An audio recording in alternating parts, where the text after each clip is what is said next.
क्या आपने कभी सोचा है कि अगर हम दुनिया का सारा कूड़ा सन में डाल दें तो क्या होगा? It seems like a straightforward solution. After all sun एक मैसिव फर्नेस है और वो किसी भी चीज़ को राख बनाने में केपेबल है।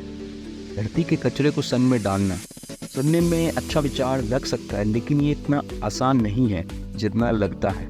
सन एक मैसिव पावरफुल सेलेस्टियल बॉडी है और इसका हमारे एनवायरनमेंट पर कुछ नेगेटिव असर हो सकता है। जैसे ही हम धरती के कचरे को सूरज में डालने का प्रोसेस शुरू करते हैं और देखते हैं कि क्या क्या प्रॉब्लम हमारे सामने आती है। सबसे पहली प्रॉब्लम हमारे सामने आती है कि हमारे कचरे को देश में भेजने के लिए बड़ी मात्रा में एनर्जी की आवश्यकता होगी। इस एनर्जी को प्रोड्यूस करने से धरती के एनवायरनमेंट पर भारी असर हो सकता है, जैसे कि कार्बन इमिशंस बढ़ सकता है और नेचुरल रिसोर्सेज खत्म होने के चांसेस हैं। चलो ठीक है, मान लेते हैं, लेट्स एज्यूम कि हमने ये सारी प्रॉब्लम्स ओवरकम कर ली। फिर भी एक दूसरी प्रॉब्लम है और वह है सन का इंटेंस ग्रेविटी। सन का ग्रेविटेशनल पुल 28 टाइम्स स्ट्रॉन्गर है अर्थ से। इससे ये और भी डिफ़िकल्ट हो जाता है कि हम सन के क्लोज जाकर ट्रैश को उसमें डिस्पोज करें।